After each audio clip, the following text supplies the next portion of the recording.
let's get into it. Coach Colin here, guys. Just want to say thank you to everybody for watching the Jesse on Fire interview that I did on the tinfoil Speedo experience, trying to break out of the Rogan box. And when you guys when you subscribe, when you turn on the notifications, it helps me do that. So anybody who's thinking like, break out of this box, I need your help in order for that to happen. So thank you guys so much for watching that interview. It's already past 10,000 views.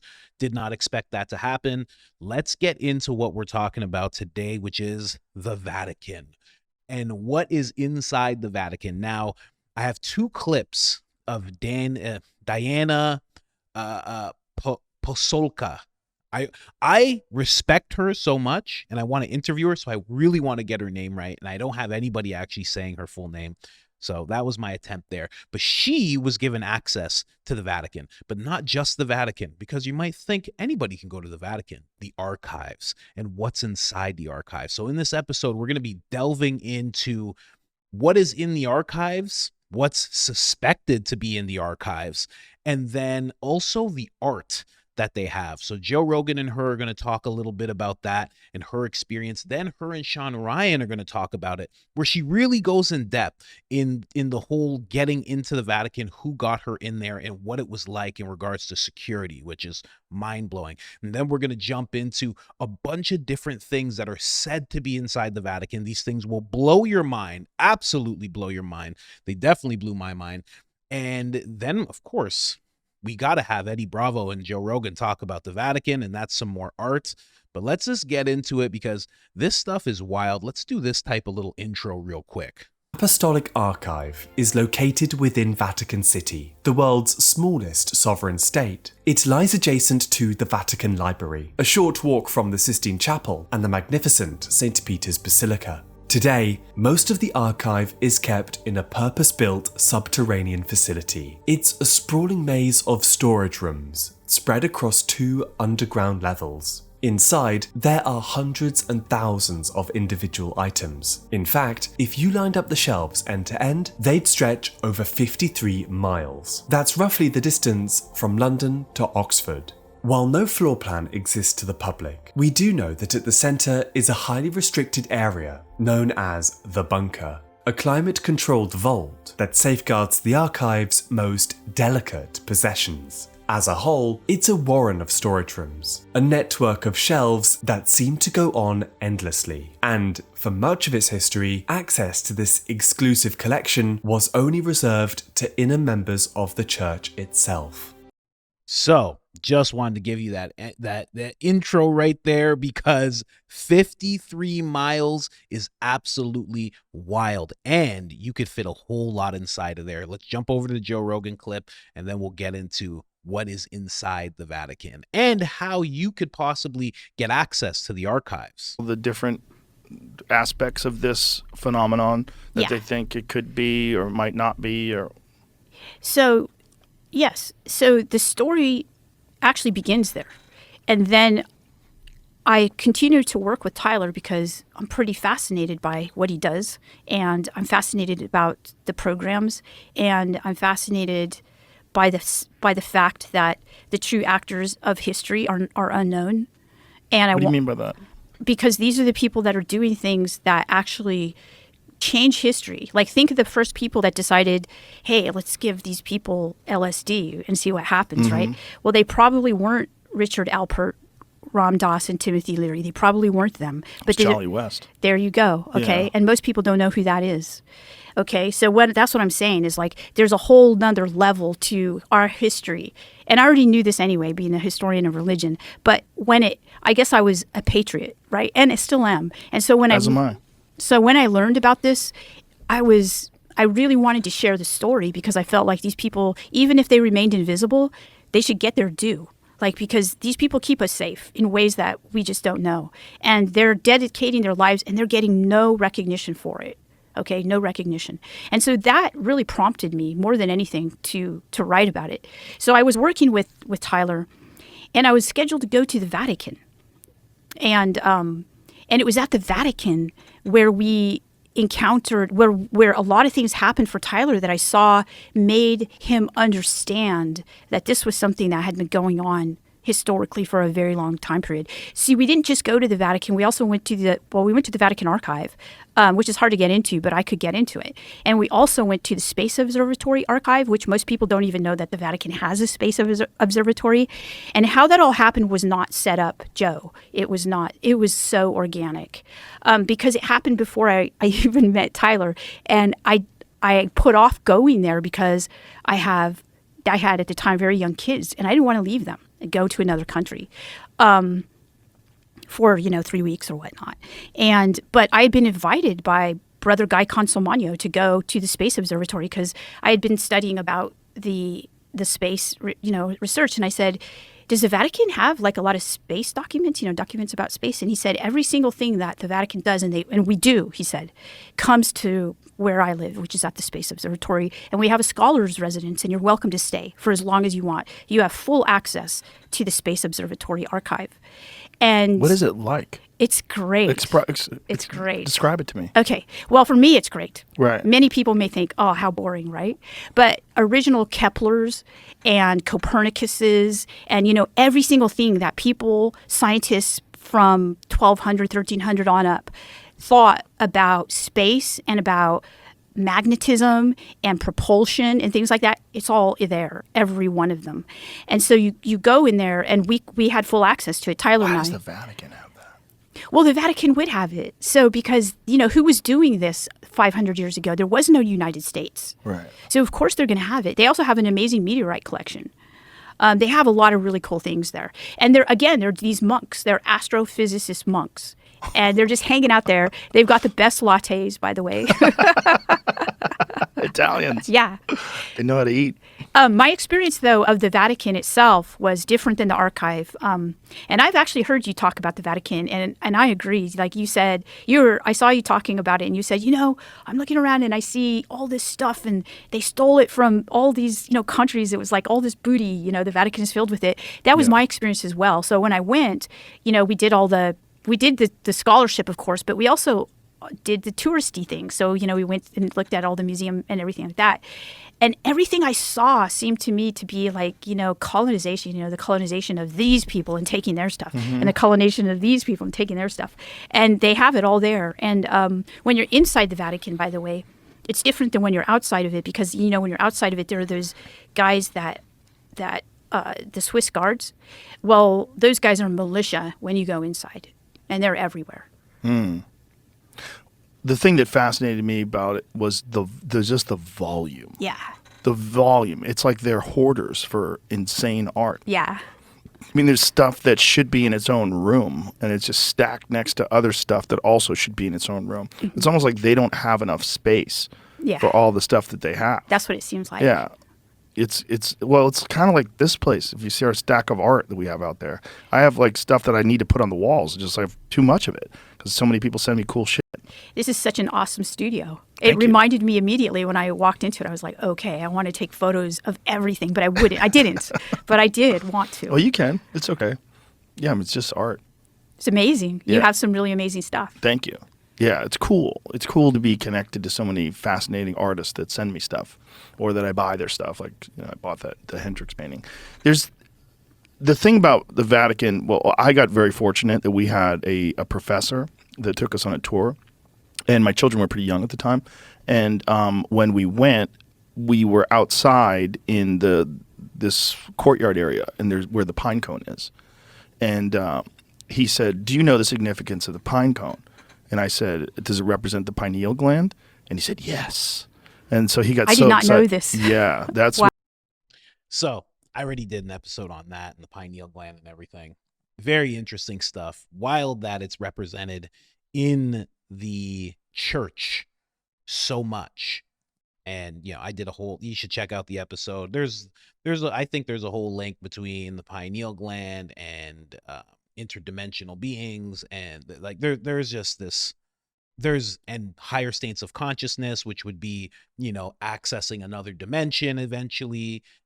It's said as you pass on, that's what happens. And I think it's called the seat of the soul. The Egyptians looked at it with a lot of reverence, as did many artists in Italy who actually worked on the Vatican. So it's just like it's out of control how much there is, and just every spiritual, like spiritual community, new agey community, they all recognize it. It's so revered, the pineal gland and the representation in the pine cone. It's so revered that it's just it's very interesting. Now let's get into a little bit more as we go. And there's going to be some other podcast clips as well, just so you know.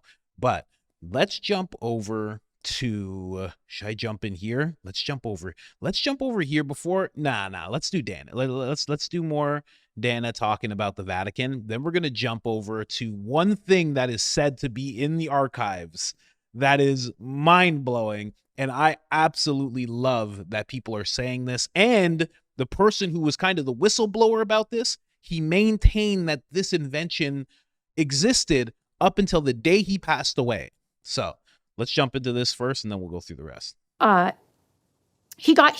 had to fly there. He was on a different plane than me, and he got to the Vatican before I did. And we had anticipated that he wouldn't be able to get into the Vatican archive.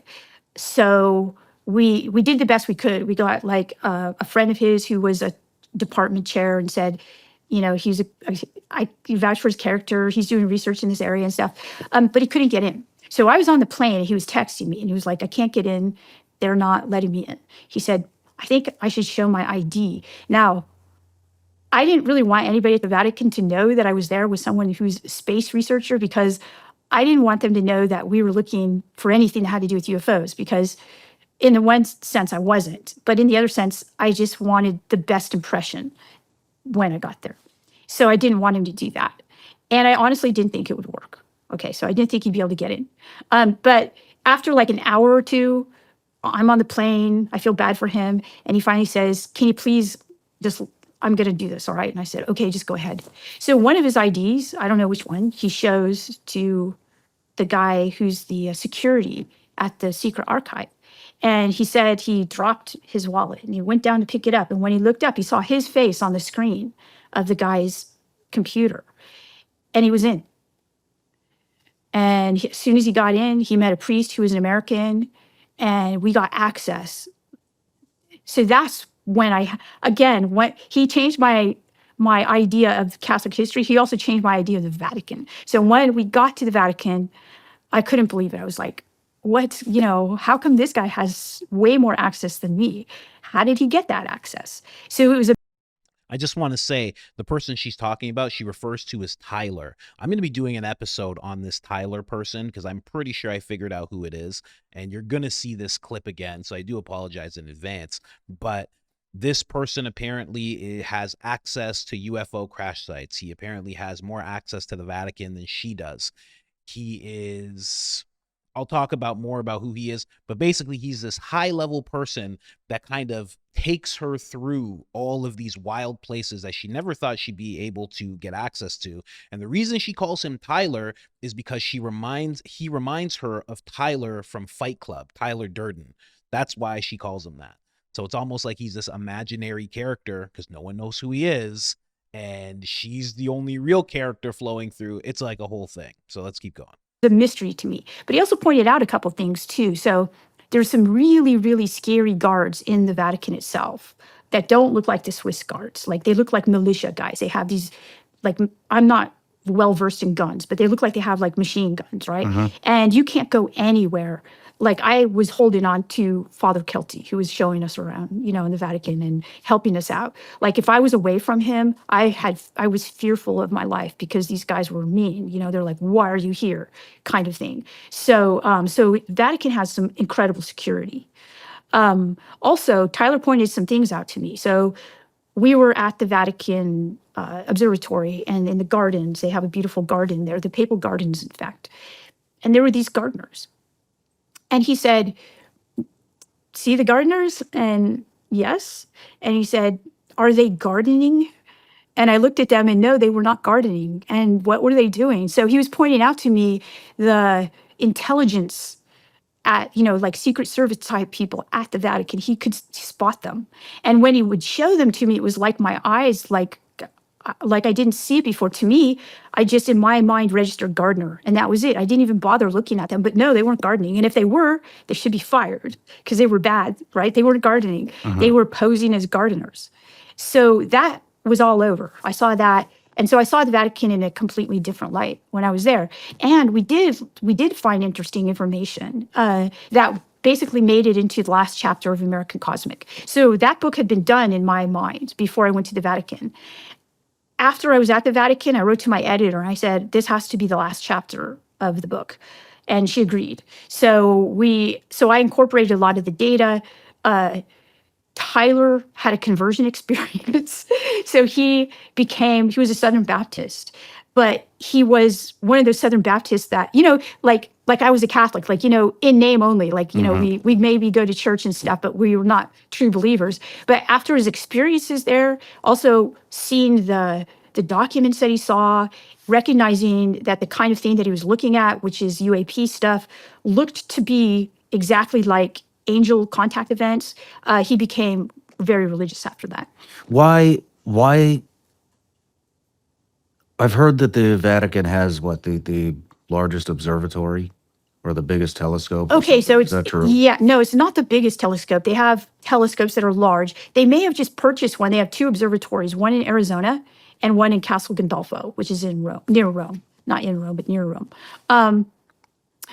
They may Why? have, why? Yeah, well, why did I they mean, have they had it before we did, right? So they've been scientists before Americans were scientists. Okay. So it's not, once you start to understand it, it's not weird. It's Okay. like, I know it sounds weird because you're not used to thinking about the Vatican has these telescopes. What are they doing?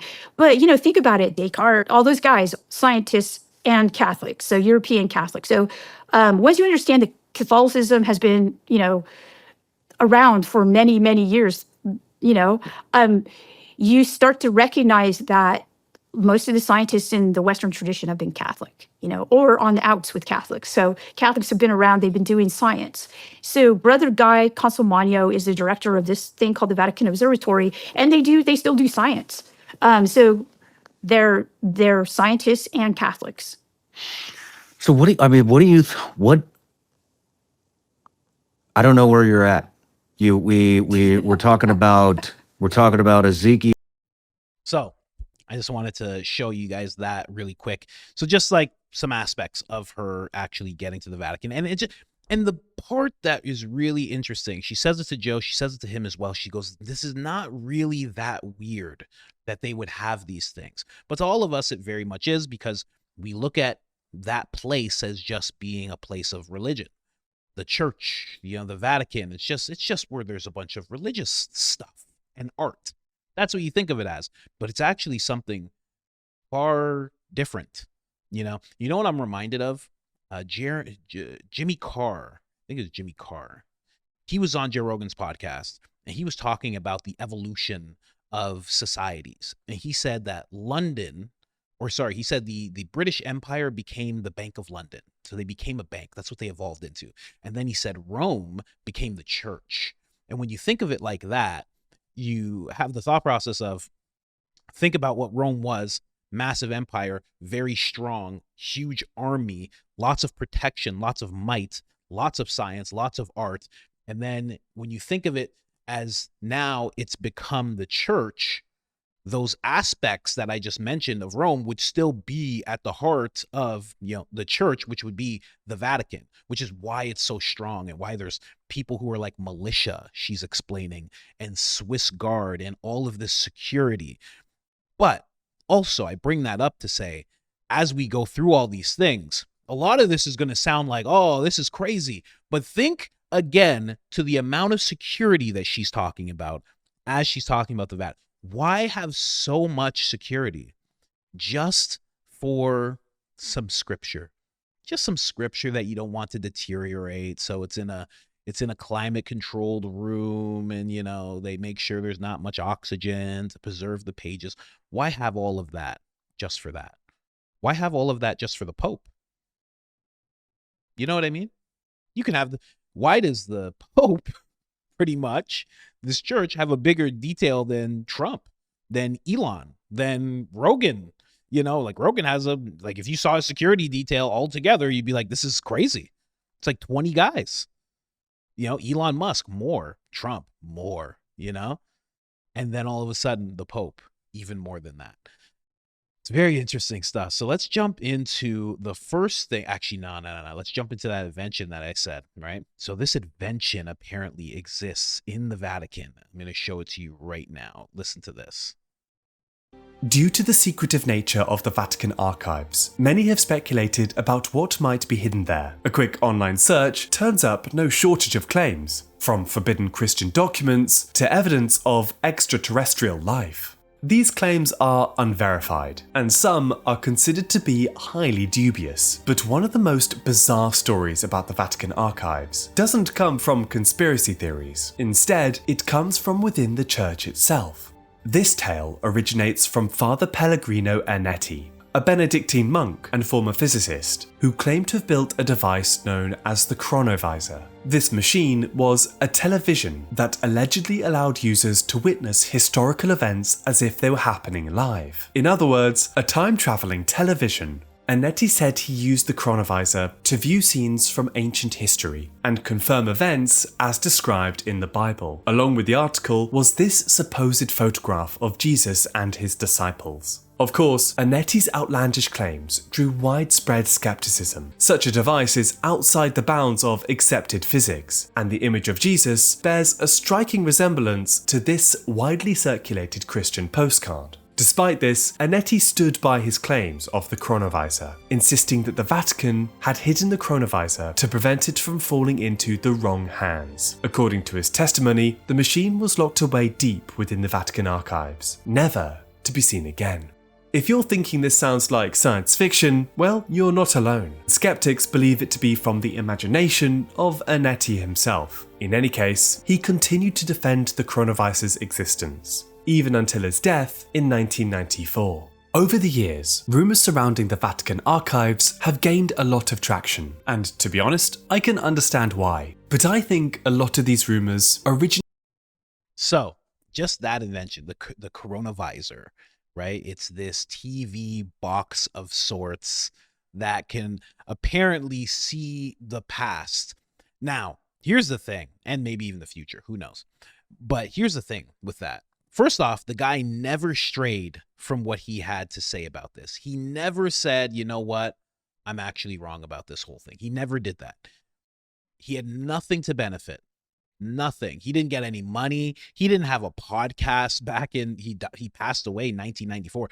He didn't have a podcast. He didn't have a TV show. He didn't get book deals. Nothing. He just continued to say, this machine exists. I think the public should know. That alone for me goes, wow, that's interesting. You had nothing to gain. So why continue doing that? To make them look bad? It doesn't really make them look bad, right? Then, if you've been watching the channel, you know that I've been talking about this odd layer of the unseen that people from all facets seem to be trying to access, right? And we'll just call it the occult, like through occult type rituals, okay? When you tell me that something like this was made, I immediately think the occult. Immediately. I go, oh, okay. There was some guy who, through technology, made something that defies physics or is just, what we would think of as magic. A box that can see back to when Christ was crucified. That's just magic, right? But we know that there are people, and I've talked about this many times, I'll continue to talk about it. We know Nikola Tesla said he would sit and get into trances and be given information from the ether, Akashic records, from the unseen, from entities.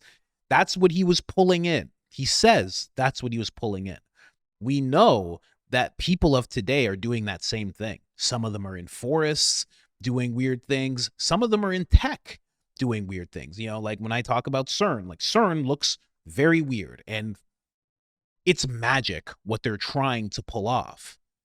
So when I hear about all this weird occult stuff, Jack Parsons, what he was doing with Aleister Crowley, pulling in from the unseen realm to have incredible knowledge of rocketry to the point of building crazy rockets, the foundation of what NASA is about today.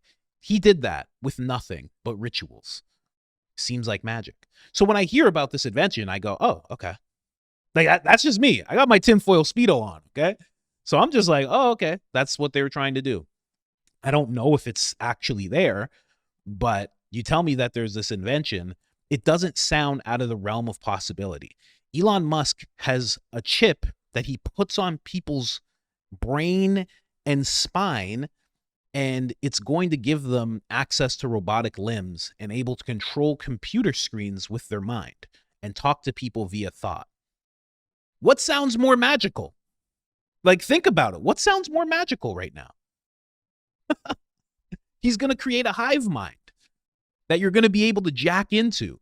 He's linking that chip to his AI program. So you'll be able to sit there and say, I would like to learn Kung Fu like Neo, and then know about all Kung Fu things. Go into the metaverse and actually play a game, maybe a first-person fighter game where you know Kung Fu. I'm not making things up, guys. That's happening. I know it sounds so ridiculous, but that's scheduled to happen by 2028. Okay. So Coronavisor, real to me. Anyway, let's move on here. Here's another, and can I just say really quick, what she said about the Vatican and how they had scientists before America had scientists. It's so true, and it really makes you look at that place completely different. You know, as much as it is a religious site. It is the church. It is holy in a sense. You know, the Pope's there. There's so much amazing stuff there. When she brings that up, you start to realize, oh, there's a huge link to science within that place. And again, just to bring it up, science and the occult mirror each other in many, many ways. It's just at one point we stopped looking at the science of today as occultism. That's it. I mean, if you took someone from the 1700s and you said, here's the team of CERN, can you explain what you're trying to do to this person? They'd be like, oh, these are witches. Oh, you have witches in this place. They're trying to what? Create universes. What's a universe? I don't understand. They're trying to create it out of nothing. Stars? They're going to make stars and planets out of nothing. Oh, okay. Those are witches. How do you guys make fire here? Do you guys have better inventions for fire? Because I think we need fire right now because these are witches. That's what he would say. And it would be hard to argue with him, man. Anyway, let's jump into the next thing that they say is inside of the archives. In history, the funeral and final resting place of Alexander the Great. Despite countless searches and hundreds of theories, his tomb has never been found.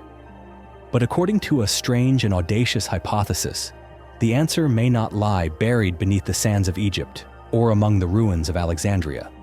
Instead, it may be quietly hidden within the heart of Venice, inside a Catholic basilica, venerated under the name of a Christian saint. This theory suggests that after Alexander's death in 323 BCE, his body was placed in Alexandria, a city that became a pilgrimage site for kings and emperors for centuries. But through the passage of time and waves of historical turmoil, his body was stolen by a Venetian merchant and smuggled to Italy. And in a case of mistaken identity, it was later declared to be the remains of Saint Mark the Evangelist, then enshrined in the Basilica di San Marco in Venice. History is often marked by inexplicable absences. That Alexander's body would vanish entirely from the historical record is difficult for many scholars to accept. For centuries, the location of his tomb was widely known, a site visited by towering figures like Julius Caesar and Augustus. Yet within just a few generations, every trace of it seemed to vanish, as though deliberately erased from history. If the mummy within St. Mark's Basilica truly belongs to Alexander, then this is not merely a case of mistaken identity.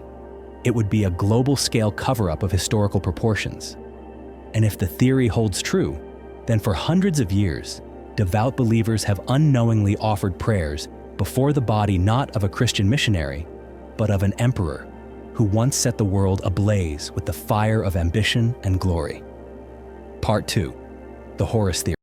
Okay, now, let's just get into that. Here's why that is actually a believable story. Here's why. You know, have you ever heard of the term incorruptible saints? The term incorruptible saints comes from people who are not saints. This is how they get deemed to be saints. They will pass away and their bodies will not degrade. And sometimes it happens for days, weeks, years, decades even, where people are looked at, and they have done this by actually, resurfacing, finding a body, like resurfacing it, like this is where the person's buried, pull them out, and see that they have not turned to just straight up skeleton. Their skin is still intact. Their hairs are still intact. Obviously there's a dehydrating that happens, but in some cases not. And then they are deemed saints based on that. Their body has become incorruptible. It's as though they were able to leave this plane and just leave but like that's how powerful they actually were. That's how powerful their actual soul was, their connection to God, that their body just stays incorruptible. And this happens with someone who would be like Saint Mark here. But here's the thing. When it comes to Alexander the Great, it's actually said, now, here's a little backstory. It's actually believed by his own mother. They believe that he believed this as well. And there were 2 oracles that he actually met with at one point. And they said, here's the son of Anon. I believe it was Anon or Amon. And Amon was a god. So his mother also said that he was basically half god, half person, right? So he was like a demigod. He was like Zeus. Or sorry, not Zeus, like Hercules, like that type of thing. And what happened, and just that's that thing. They say that's what he was, that he was like half god. So now when he passes away, he actually doesn't degrade. His body doesn't degrade for some time. So it's very possible that the person who thought, oh, this is the saint, maybe they were using that mindset of, well, here's this person, their body's not degraded, and obviously, again, like a little bit of dehydration. They look and they say, well, this has to be St. Mark. His body's not degraded. That makes perfect sense. But in reality, it's Alexander the Great, not realizing that his body also did not degrade. So they could have easily just taken him, put him where they think St. Mark should be, and that's that. Now a bunch of people are praying to Alexander the Great, which honestly wouldn't be, listen, it would be terrible because that amount of mistaken identity is just like, unfathomable. But if you've ever read Meditations by Alexander the Great, or no, that's Marcus Aurelius. Yeah, it would be terrible. It would be terrible. Never mind. I take that back. But anyway, let's jump into this right here. Now, this is another podcast from Julian Dory. This is where he's sitting with Jesse Michaels, and they're talking a little bit about the Vatican. And then we're going to jump into some more things that are supposedly inside the Vatican. Listen to this. And Galileo, and somehow that reinforced his religiosity. Like he became a hardcore Catholic after that.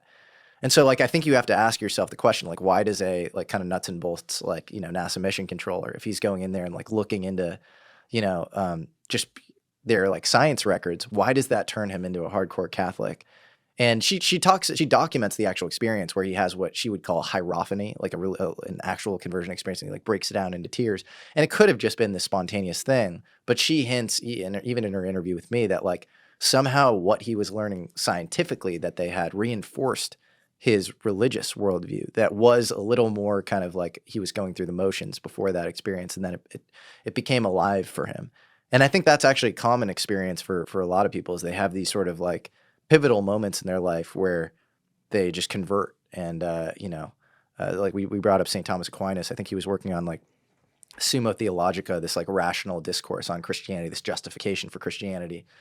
And in Catholic Mass, I think he had, I don't know if it was a UFO experience, but some sort of paranormal, like felt like he was touched by God and just stopped speaking and like stop. He was like, I know the truth or something. And like, this is all, I can't even evangelize it, but it became this like much deeper sort of like true knowing. No, that's actually the root of gnosis, is the Greek, or Gnostic rather, the Greek gnosis, which is to know, but it's to know. It's the difference between me saying, the concept of like a Snickers bar versus like you eating a Snickers bar. Yes. And so like knowing God intellectually is very different than, maybe experiencing God. And so like I don't know, I'm probably having that experience, but I think that seems to happen kind of consistently, and at least Pasulka relates it to the UFO thing. Well, the dirty little secret underlying a guy like, what was that guy's name? Tim Taylor? Yeah. Is that right? Yeah. Underlying a NASA scientist going and having this conversion to Catholicism based on allegedly what he sees, I guess, in the Vatican archives, is that, we've always had this division across human history of science and religion. Mm. One can't exist without the other, but they're oil and water. They do not coexist. Like, they can't exist without each other, but they do not coexist well on top of each other. When in reality, the science is the quest to, and I'm really being broad right now, so don't kill me in the comments, but like science is like the quest to figure out what we can about our reality and about the universe and about the things around us. Pretty much anything you point out, like, oh, scientifically, why is this table that way, right? And religion is the same quest, except it more has to do with where we came from and where we go when we're out of these bodies, these machines we're in for 90 years if we live a good long life. Yeah. And yet, you have the famous stories in history where like Galileo gets banned by the church and imprisoned in his home because he has the audacity to talk about whatever it was, the solar system and things like that. And the church is like, no. But does that come from the fact that the church knows a lot of this stuff and there's just a power structure that wants to stop the masses from knowing it? So they hide behind no, this is religion, you have to have faith. When in reality, they're operating on a level where they're scientifically aware more than anyone else. Right. Or maybe working on behalf of something else. I don't know. Sure. But yeah, totally. I don't know. It's the Vatican was definitely like it's almost like the first intel agency or something. I think that's fair. I think that's very fair to say. Very Perfectly said. The first intel agency. That's exactly what it seems like.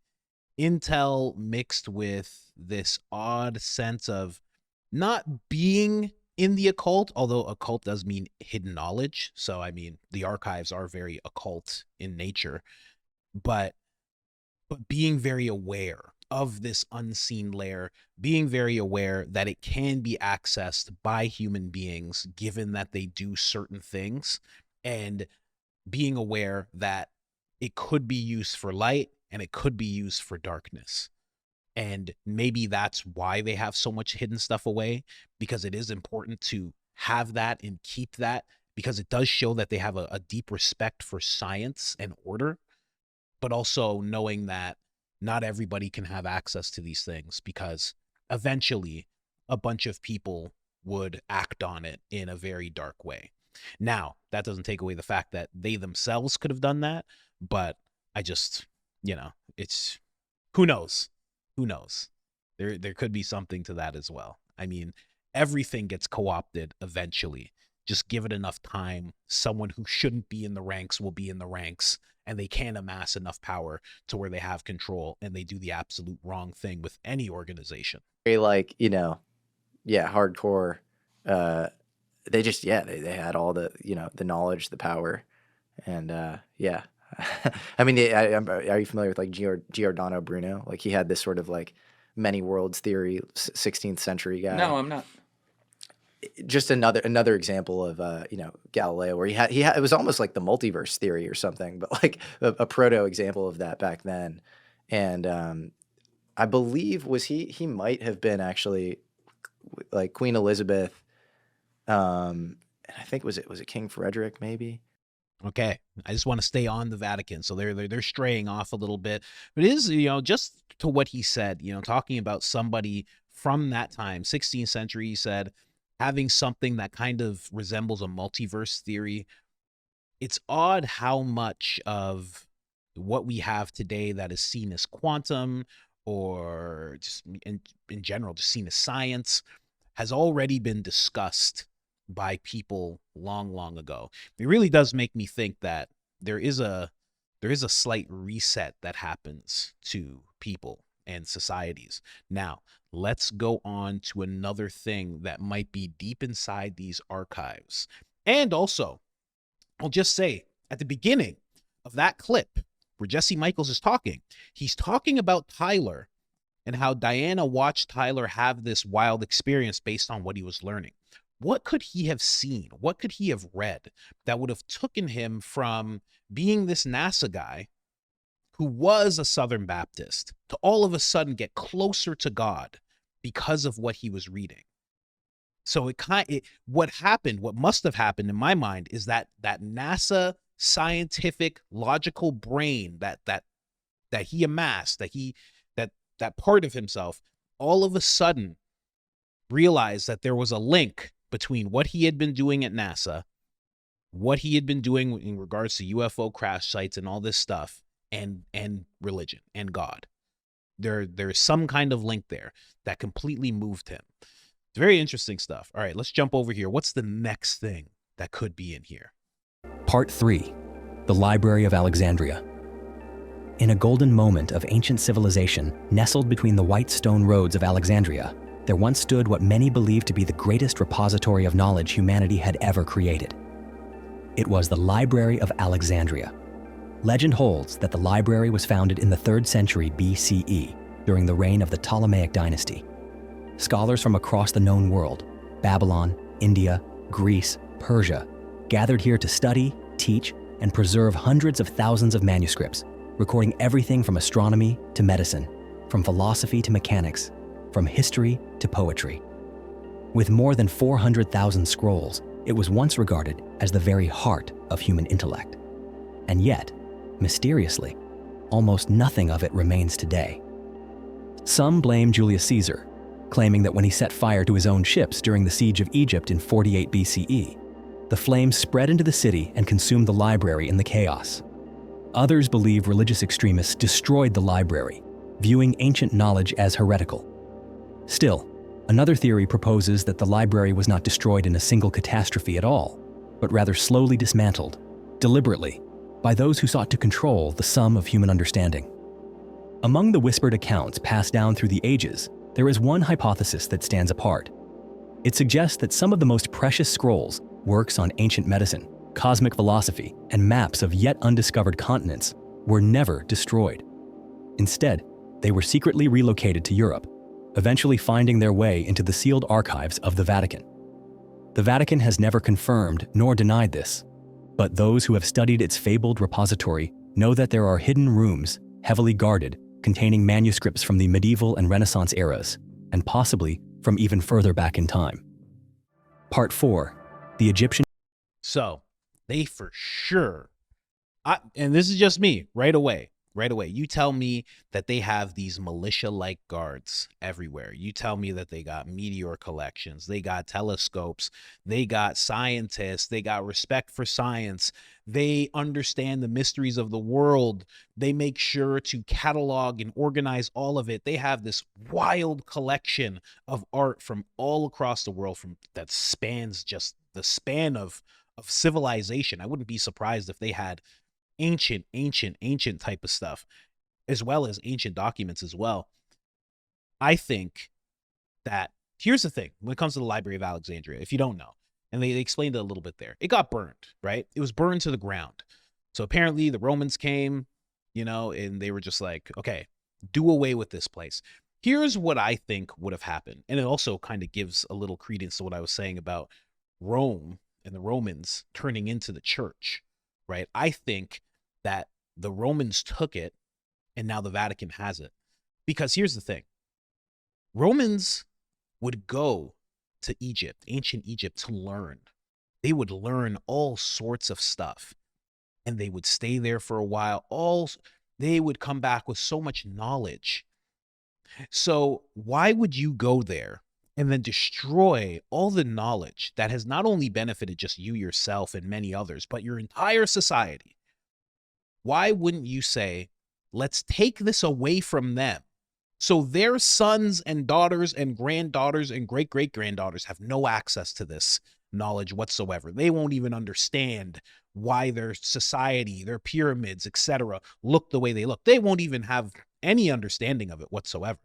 But we will. And we'll be able to build a great society. And that's exactly what they did. They did build a great society. Why just burn it all when you can just have it? But here's the thing. You would say that it was burned, and you would actually do a burning, a destroying of the library to throw people off the scent, because then the next people who are like, we want to be like Rome. We want to build up to that extent. And they have the contents of the Library of Alexandria. That's what's giving them all this knowledge. Let's get that information. Instead, make it seem like the information is completely gone. It's just burnt up, done. And then just make sure you have it and that you can learn from it. Then it becomes, again, occult in nature. It is now very hidden knowledge because people think it's completely gone. They got the instructions to the pyramids down there. Okay, guys? Right? That's what they got down there. They got the instructions. How to build a Sphinx. They got how to build a Sphinx for dummies. Just down there. None of us can see it ever. If I could see anything from the past, it would have to be the contents of that library. And I guess the ability to read it. If I could have, two things. Yeah. The ability to read it and what's inside that library, because it probably explains wild stuff, because it seems like they had straight up technology. But again, the Library of Alexandria, those contents, it would explain why they got the Swiss guards, why they have such high level security, and why everything is they're one of the richest places. It would all make so much sense. Like when you think back to ancient Egypt and its supposed beauty, because the pyramids were actually, apparently they were like white. The caps were gold. It was all beautiful. If you think of that and bring that into today's time, look at the Vatican and it looks something like ancient Egypt in regards to its beauty and the fact that it mystifies us when we look at it. It's very similar. So I think they took it. That's just me though. Let's move on to another thing that is said to be there. And this one is very weird because I've never heard of this one before. Part 5. The Forbidden Teachings of Jesus. In a desolate rubbish heap beneath the sun-scorched winds of Egypt, among decayed scraps of papyrus, receipts for donkey purchases, and 5th century tax records, archaeologists made an astonishing discovery. A strange manuscript written in ancient Greek, its syllables separated by tiny dots, as though it had been prepared for an elementary reading lesson. But the shock came not from the form of the writing, but from its content.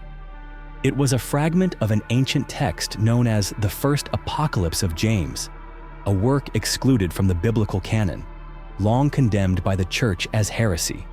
According to scholars, it represents part of the forbidden teachings of Jesus, words that were never spoken aloud in church, never cited in catechisms, and forbidden from being copied for centuries. And why was such a text banned?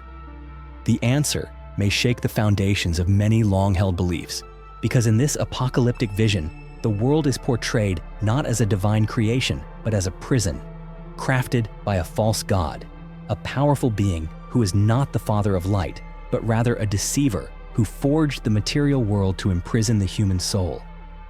It is a worldview that challenges the very cornerstone of Orthodox doctrine, a vision so radical it condemned the manuscript to generations of suppression. Imagine that. How many times, in the world of tinfoil, and I think Rogan even said that Bob Lazar said this to him, talking about like a soul farm and souls being harvested. It has been said by so many different people that this would be like a prison. In fact, someone actually asked ChatGPT what it thought the wildest theory was, and it said something like this: that this was a detention center, and that it was for godly beings that had broken the rules and now were given earthly bodies so they could be contained, and they don't have the same powers that they did before because they were misusing those powers. It's kind of a very interesting theory, but to hear it, I've never heard of this scripture, the First Apocalypse of James. I've never heard of this before, but it's just, if you're gonna have fun with a thought process, this would be a very interesting one. This being a prison, because they do say that the Dark One is the one who controls the material realm, and that we're supposed to see beyond this material realm, and we're supposed to look to the heavens and know about the eternal life in the kingdom that we will have as long as we live a certain way here, learn all the lessons, and then we get to ascend and we go. And they say that, the Dark One, Satan. He controls this material realm. When we look around, in not all parts of society, but when we look around at who is worshipped, who is put on a pedestal the most, they do seem to be very dark. And what society tends to push you towards, especially today, doesn't seem to be the best way for someone to live.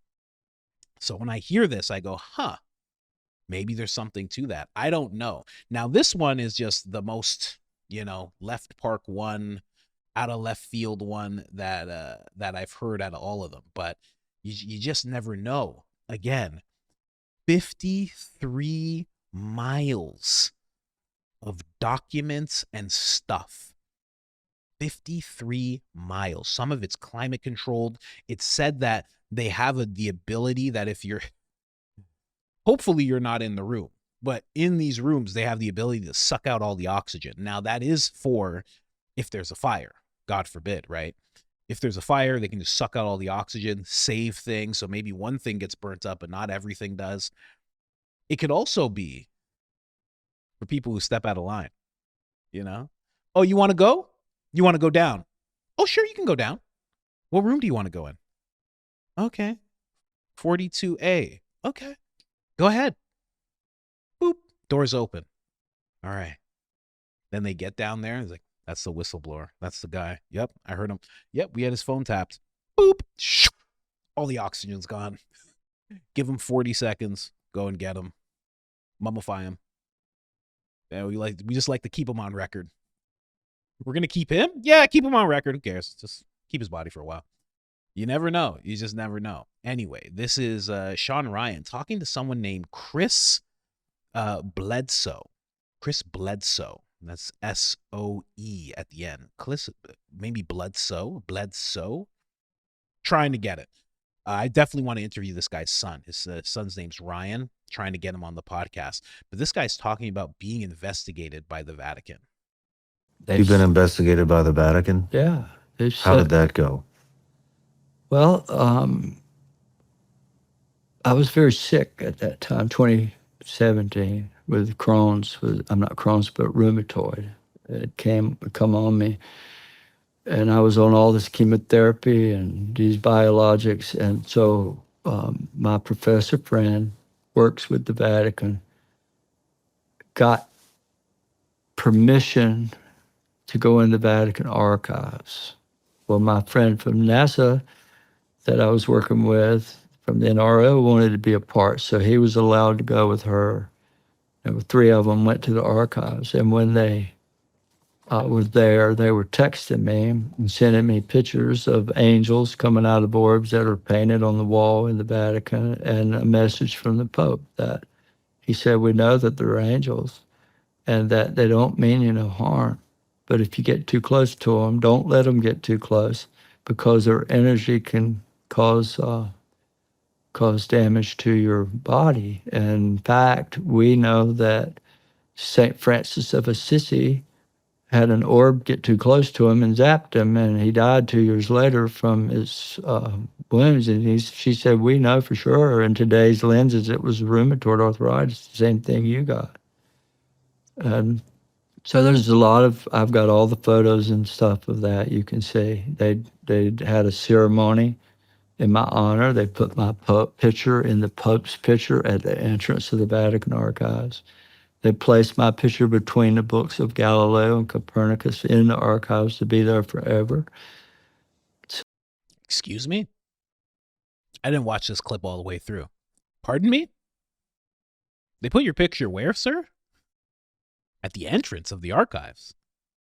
What? Is Sean interviewing the Pope? Is this the Pope?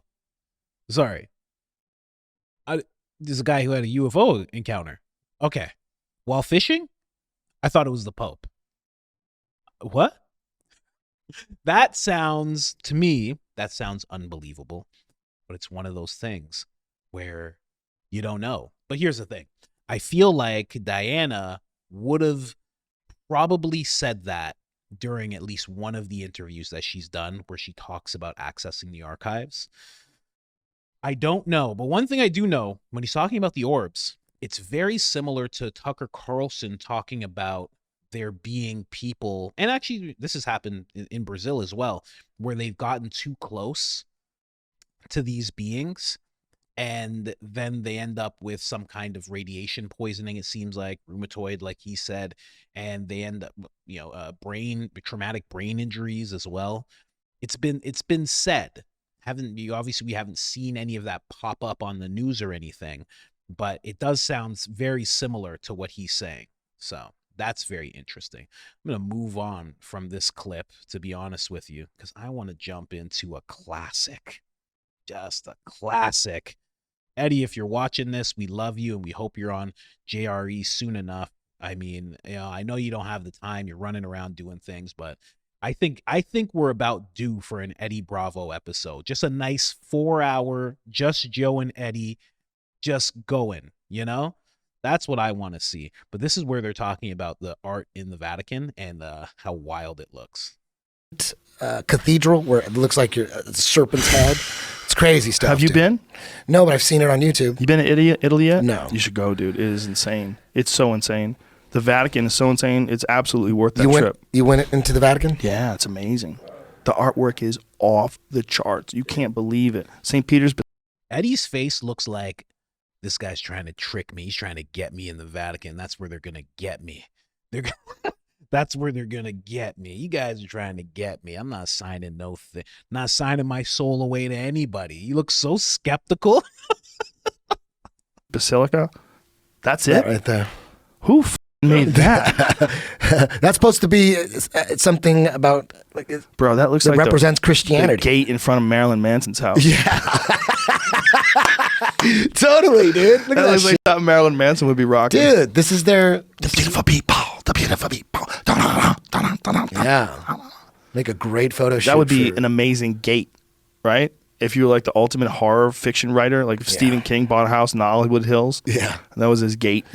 Look up the Serpent Cathedral, Serpent Cathedral Vatican. That's crazy, dude. Looks like a snake. So there's a thing in there called St. Peter's Basilica.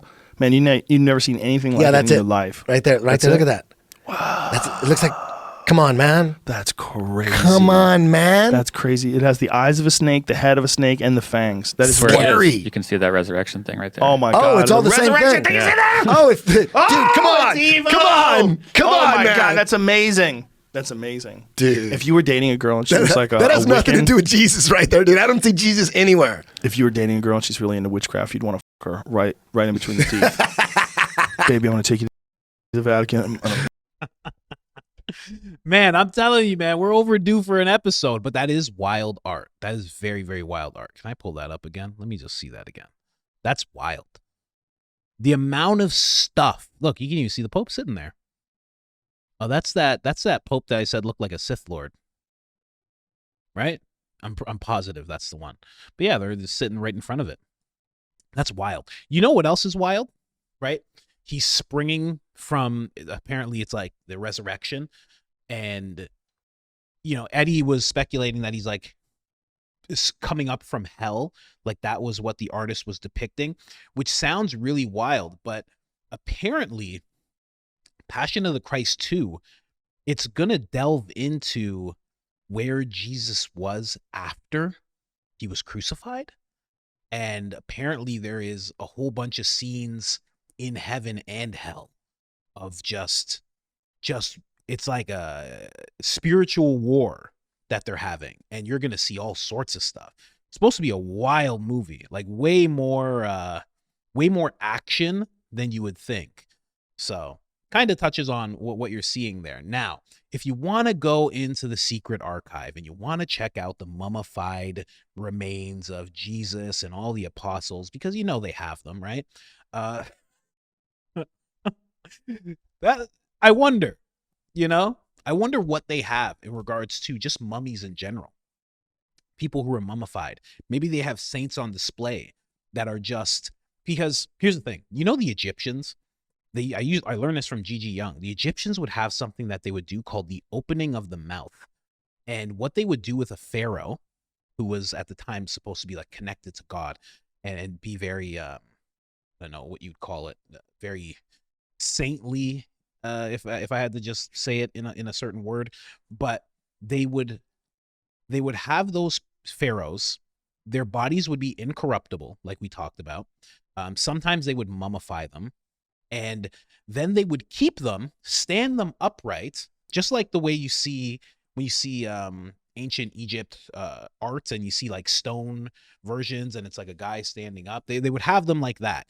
Then they would open their mouth, and apparently through some kind of, I don't know if it was a ritual or if it was just that's how powerful the pharaoh was, they would open the mouth and you could hear the pharaoh talk. So they were powerful enough that from wherever they were ascended to, they would come back just in voice form and actually speak through the mummified body. No idea. Obviously, we have no idea if that's true, but it is a real ritual that they would do often with pharaohs, and they would seek guidance, and they'd want to know what's going to happen, how they should, lead the nation, etc., etc. It was very odd when I heard that, but true. I looked into it. Now, let's jump into this. If you want to be able to get into the archive, you can do it. It's pretty easy. Check it out. Of its history, the collection was known in English as the Vatican Secret Archive. I mean, using the word secret is bound to attract speculation. All that changed in 2019, when the late Pope Francis renamed it to Vatican Apostolic Archive. According to his papal letter, it was done in an effort to dispel the reputation that the church was hiding something. Name change or not, what a lot of people may not know is that the archive is actually open to visit, and it has been for more than 100 years. At the end of the 19th century, Pope Leo XIII opened up parts of the archives to historians. For the first time, people from outside the church could visit the collection. If you want to visit, well, you can, provided you fulfill these strict requirements. A master's degree in a relevant field, a letter of recommendation from a professor or university, and a clear description of the specific document you want to view. Now, that's pretty easy, right? That's not the hardest thing. You just need a master's degree, right? You need a letter of recommendation. That should be easy to obtain. I'm sure you can get your mom to write something up for you really quick, maybe your wife or something. And you just need to know exactly what it is that you want to see in the archive where you have no idea what's inside of it. You don't know. How are you supposed to tell them specifically what you want to see when you don't know what's in there? What? How does that work? And this is why Diana was able to enter. She has a master's degree. She never talks about her letter of recommendation and where that would have came from. No idea about that. Tyler either. Where's that letter of recommendation? No idea. And then also, she didn't actually state the specific document that she wanted to request. She never actually said that. They just kind of gave them full access, which is very, very weird. Also, yeah, it's just very odd. Like, why give her that kind of access? Based on what? She's a historian, yes. Maybe she knows somebody. I don't know. Maybe she's a part of something that is just not coming up at all in any of the conversations she has. But if I had to do this, I would just be like, I don't know, just alien body. I just want to see the alien body from the 1800s. I just throw it out there. From the 1700s, I just want to see the alien mummified body, please. Imagine you get a letter back. They're just like, which one? Like, the first one. Can I see the first one, please? End up in one of those no oxygen rooms. It's like, nah. It's, yeah. So basically, you're not going to get in there. That's what they're telling you. It's accessible, but just not to the general public who could actually do something and change society with what they see. It's only open to the people who will do the research, go through the archives, and not tell the general public exactly what is in the archives. So it was a very small club, and you ain't in it. And then they opened it up to a bigger club, and we're still not in it. Sounds good. But I just wanted to go through that, man. There's all sorts of stuff that I'm sure they have. 53 miles is a lot. I just wonder what the oldest document they have is, the oldest scripture that they have, because I bet you that there is a link between all the things that I've been talking about recently. The UFO encounters, the UAPs, the donations, the occult, angels, demons. I bet you there is just this giant connection to all of them. And they understand that connection perfectly. That also might be why they are so heavily guarded, because they understand that whatever's coming can't be stopped, and you just have to batten down the hatches. And then on top of that, before I go, imagine what's underneath it all. They've had nothing but time. Imagine you got this, you got the Vatican, you got the secret archive, and then imagine what's underneath there. Just straight up vampires walking around. You know what I mean? Just lizards and vampires just having tea, just, you know, of whatever, not gonna say anything, and they're just all down there just having a good time, you know, them and Jeff. Anyways, guys, I'm out of here.